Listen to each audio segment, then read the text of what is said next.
Aduh, influencer fitness A bilang A, influencer fitness B bilang yang lain. Yang mana yang harus kita dengerin? By the way, join Akademi Fitness untuk akses belajar fitness paling mudah. Menggunakan data science itu sangat baik. Tapi sekali lagi, sains itu sangat-sangat cepat untuk berkembang. Ketika kita membaca sebuah data, even datanya sama, kita itu bisa menginterpretasikan data tersebut berbeda dengan yang orang lain interpretasikan.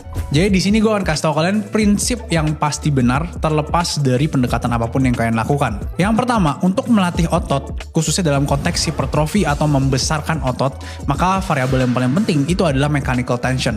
Mechanical tension itu adalah tegangan yang diterima oleh otot ketika mereka angkat beban. Jadi di sini kita setuju bahwa untuk melatih otot biar semakin besar, kita perlu untuk berlatih mendekati gagal atau sampai gagal. Kedua, mechanical tension itu bisa kalian dapatkan dengan repetisi dan beban apapun. Jadi repetisi untuk hipertrofi cukup luas, 5-30. Karena jika kita berlatih hingga failure atau mendekati failure, mechanical tensionnya akan tinggi dan motor recruitmentnya itu akan penuh. Dari yang kecil sampai yang besar.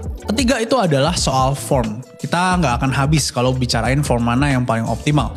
Tapi yang perlu kalian tahu adalah dari faktor kenyamanan kalian. Selama ada kenaikan performa, selama kalian bisa progres, selama otot yang kalian targetin itu ngerasa capek setelah latihan, ya alias berarti gerakannya benar, maka menurut gua nggak usah untuk gonta-ganti form terlalu sering. Apakah benar tricep extension dengan grip supinated atau telapak tangan menghadap ke atas kayak gini itu buang-buang waktu? Kalau kalian pengen belajar fitness lebih dalam, bisa langsung gabung Akademi Fitness, link ada di bio gua. Secara anatomi, tricep itu tidak terpengaruh atau mempengaruhi posisi supinasi atau pronasi dari tangan kalian. Jadi mau telapak tangan yang ngadep ke atas, ke samping, ke bawah, selama kalian ngelakuin gerakan tricep extension, tricep akan cukup terlatih. Tapi untuk beberapa orang, terkadang grip pronated atau ketika telapak tangan menghadap ke bawah, itu menimbulkan ketidaknyamanan pada siku ataupun pada bahu kalian.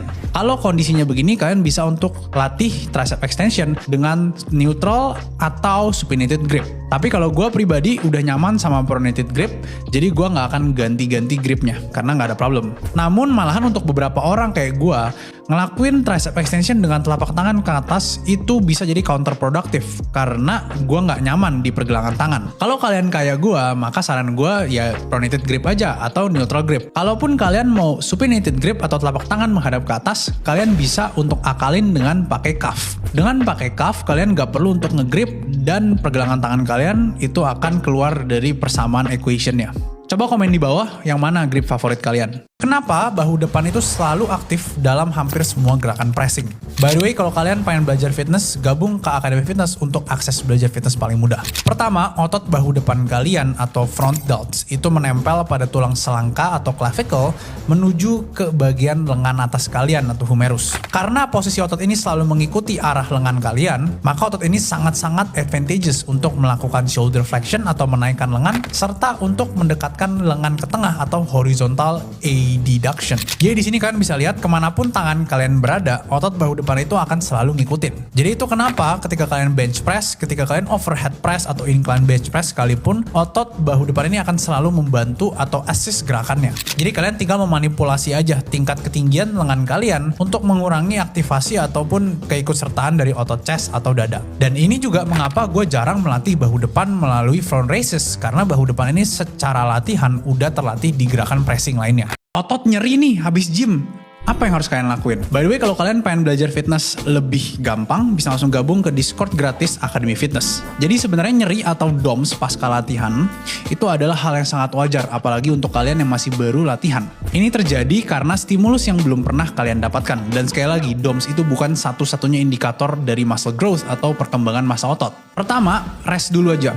Karena menurut gue langkah baiknya untuk kalian tunggu sampai at least udah 75% dari rasa nyeri atau sakitnya itu hilang. Bukan berarti kalau kalian latihan pas lagi DOMS itu sia-sia ya. Tapi untuk beberapa orang rasa sakit ini bisa menghambat mereka untuk perform at their best. Kedua, cukupi kebutuhan protein harian kalian.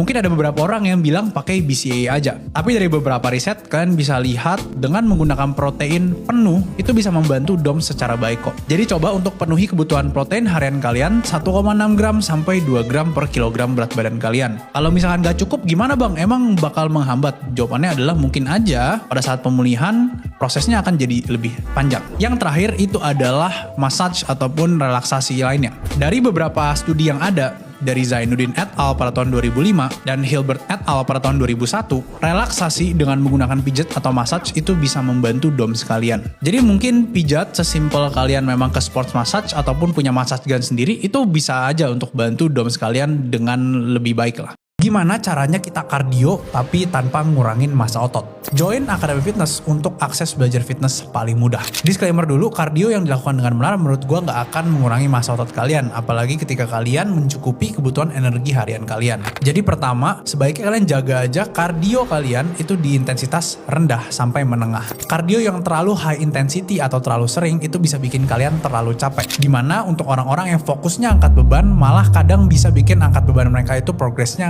nggak terlalu cepat. Yang kedua, jaga durasi kardio kalian jangan terlalu lama. Saran gue, kalian bisa untuk coba kardio di bawah 60 menit aja. Tapi tergantung, kalau misalkan memang kalian fokusnya ingin jago lari dan angkat beban itu cuma secondary aja, ya nggak masalah, kalian tetap latih lari kalian. Tapi sebaiknya untuk teman-teman yang pengen cuma turunin massa lemak sembari membangun otot, maka kalian bisa untuk jaga aja di bawah 60 menit. Ketiga, cari kardio yang low impact. Lari dengan pace yang cepat, mau gimana pun pasti akan memberikan efek tekanan pada beberapa connective tissues kalian, contohnya pada lutut kalian. Dan mungkin ketika tekanan ini berlebih, maka ketika kalian angkat beban, kalian mungkin akan terganggu dengan ketidaknyamanan. Dan atau misalkan kalian suka kardio dalam bentuk combat sports, maka saran gue ketika memang kalian fokusnya untuk naikin massa otot atau latihan angkat beban, kalian bisa untuk kurangin dulu nih waktu sparring dengan teman-teman kalian. Karena kalau misalkan ada sparring dan itu high impact, maka efeknya akan lama pemulihannya. Jadi kardio jika dilakukan dengan pas dan juga cukup, itu akan sangat-sangat membantu banget untuk penurunan berat badan, khususnya massa lemak kalian. Dan selama kalian lagi turunin berat badan atau massa lemak, saran gue tetap latihan dengan intensitas yang tinggi pada angkat beban. Karena hanya dengan latihan keras aja kita bisa untuk maintain atau menjaga kadar otot kita. Gimana caranya kita tahu gerakan di gym yang kita lakuin itu sudah benar atau belum? Apakah gerakannya sudah efektif melatih otot yang kalian targetkan atau belum? Sebelum gue jelasin, kalian bisa gabung ke Discord Akademi Fitness gratis, link ada di bio gue. Yang pertama, coba kalian rasain otot yang kalian ingin target. Apakah ada rasa pegel, rasa lemes, rasa kebakar, atau rasa kencang setelah kalian melakukan gerakan tersebut? Kalau iya, maka kemungkinan yang kalian lakuin itu sudah benar. Kalau misalkan nggak ada rasa, kalian bisa untuk naikin bebannya, atau kalian bisa untuk ganti aja gerakannya ke gerakan yang kalian bisa rasain ototnya. Kedua, apakah ada otot lain selain yang kalian ingin latih itu ngerasain pegel, pedes, atau mungkin lemes ya setelah kalian ngelakuin gerakan tersebut? Kalau misalkan ada tapi cuma sedikit dan nggak melebihi otot utamanya, maka yang kalian lakuin udah benar. Tapi kalau misalkan otot yang kalian nggak mau latih malah ngerasa lebih pegel ya atau lebih pedes daripada otot yang kalian mau target, maka kemungkinan form kalian ada yang salah, bebannya terlalu berat, atau sebaiknya memang kalian ganti gerakan aja. Ketiga, apakah ada sakit pada sendi atau tulang? Kalau misalkan ada sakit, maka saran gue cek dulu form kalian, coba turunin dulu bebannya, atau kalian bisa ganti gerakannya. Tapi jangan langsung ganti gerakan. Saran gue lakuin dulu 3-4 sesi dengan gerakan tersebut. Terkadang memang kita belum belajar formnya aja, karena kita butuh waktu juga untuk mempelajari dan juga untuk mastering gerakan tersebut. Kalau misalkan kalian udah lakuin 4 sesi dan gak ada perkembangan sama sekali, ya udah, mungkin waktunya untuk kalian ganti gerakannya.